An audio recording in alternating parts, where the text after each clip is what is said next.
ای من خریدار عشقم، بگو پکی چنده؟ پکی چنده؟ اذیت نکن، خودت میدونی من جیبم چربه. آره من جیبم چربه. من خریدار عشقم، بگو پکی چنده؟ پکی چنده؟ اذیت نکن، خودت میدونی من جیبم چربه. آره من جیبم چربه. برا توه هرچی چشه دورو برته، حواسشون باشه شنکم غلاف دور کمرته. میدونی بابات خونه متلته، ولی بشین پشت رول چیه نظرته؟ اصلا همزمان پشت دوتا رول، واه گفتی بلدی نداری که کنترل. بیا بشین شاگرد هستم ول کنترل، ول کردم فرمونو پاس بده تو رول.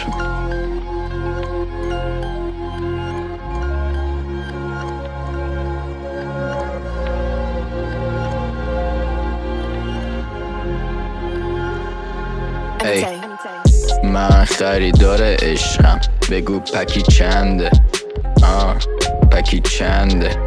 اذیت نکن، خودت میدونی من جیبم چربه. آره من جیبم چربه.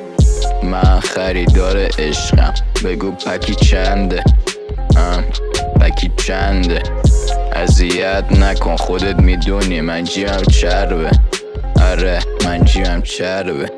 همین دافم جردنا تو خفه کنه بچه جون، نمیدن جواب دوتا آبی کن. مورا قرمز میرم با بچه تو روم، مشکل داری بیا بگو سری تو روم. تو